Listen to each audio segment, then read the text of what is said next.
Today I am sharing the extremely simple routine that we have and that we use for managing kids like schoolwork and school creations and artwork and all of that stuff.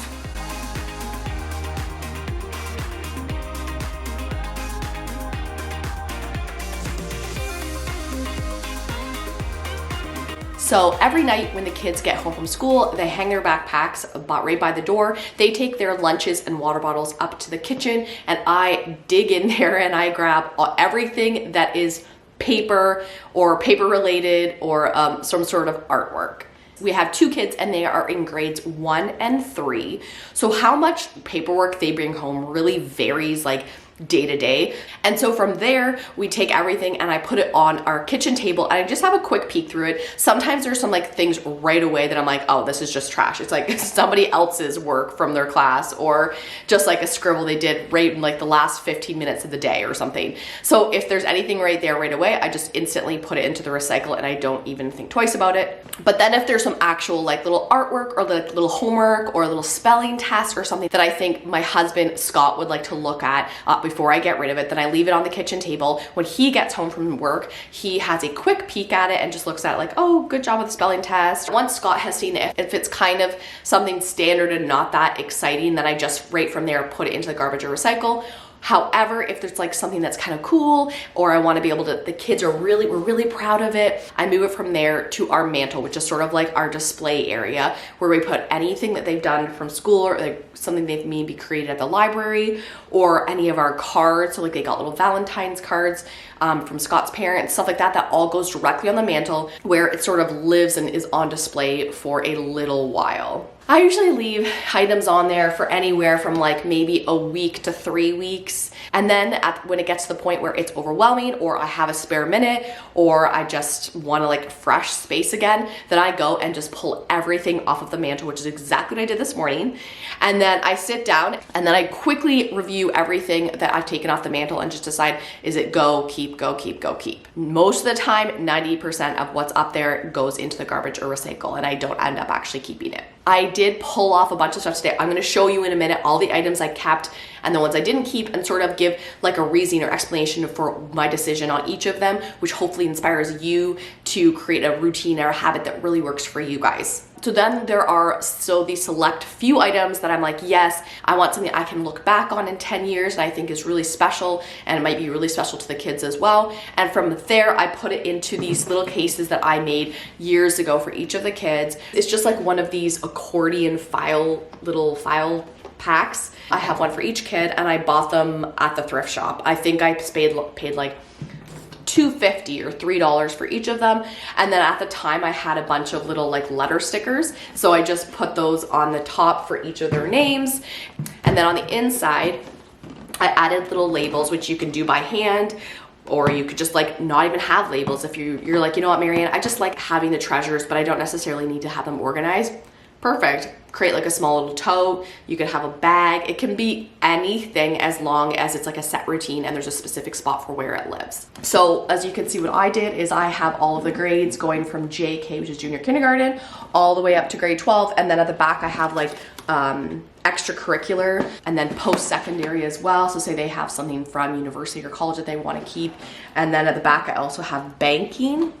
And then I also have like a miscellaneous. I chose this size for like the keeps because I see so many clients where they are overwhelmed by how much stuff they have from like their childhood that their parents have kept for them, or parents who have kept their kids' stuff and then, 30, 40 years later having to make all these decisions about what's to keep. And it's so overwhelming and so time consuming. Whereas this, it's like we are making these decisions as we go.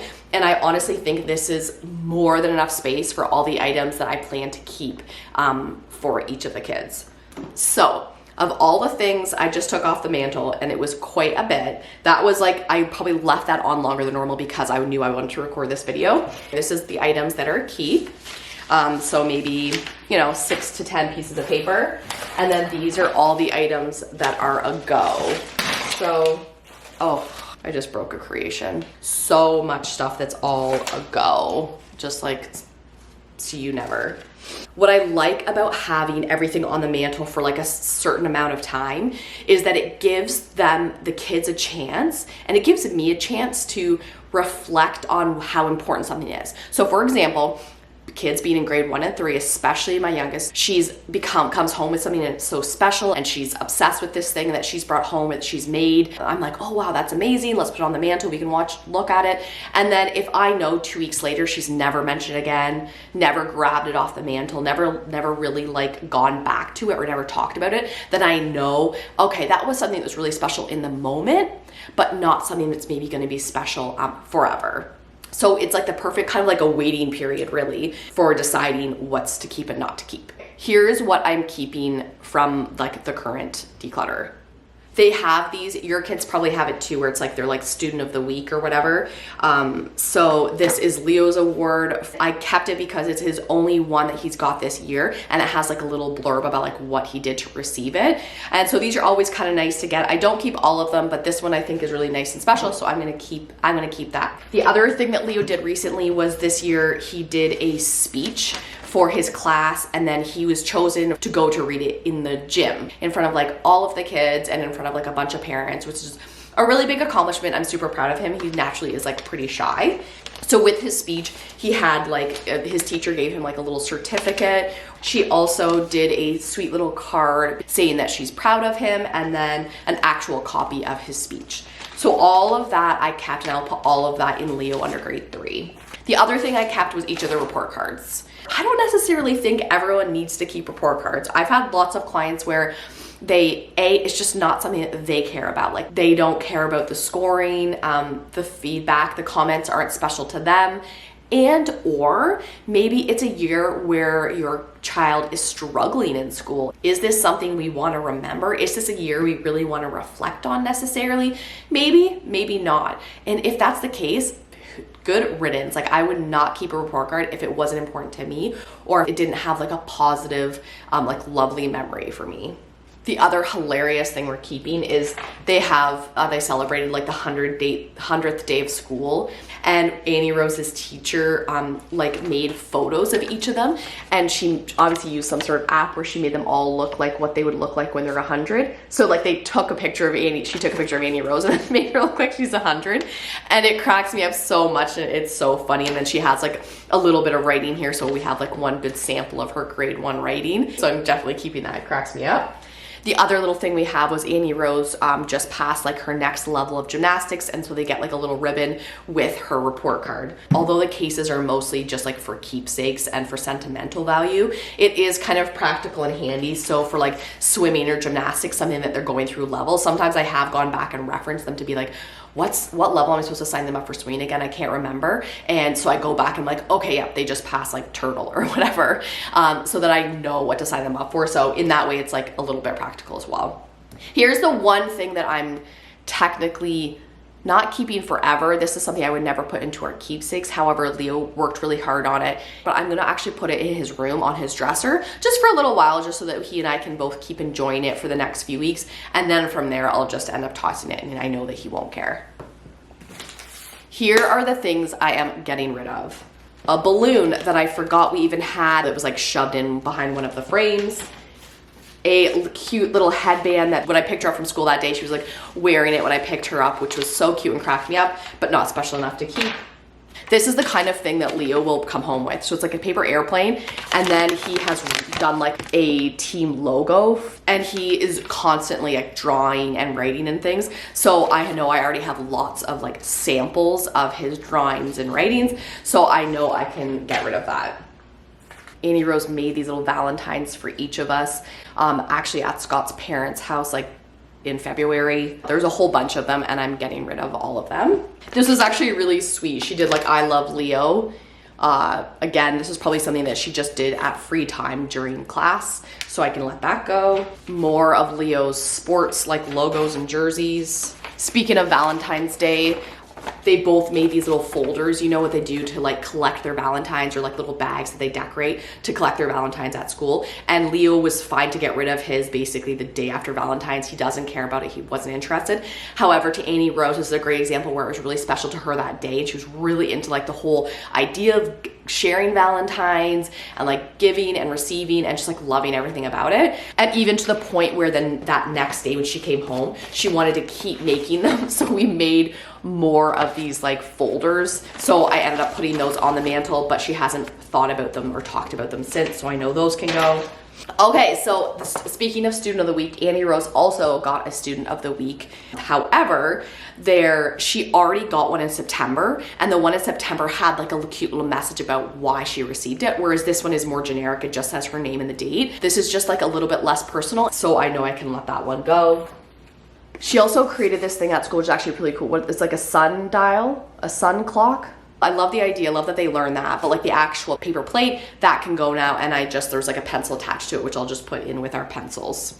Another Valentine's Day thing, Annie Rose's teacher made them each little bookmarks that have like each of the kids' name with, and like saying why each of the students is special, which is so nice and so sweet. However, I'm not gonna keep it.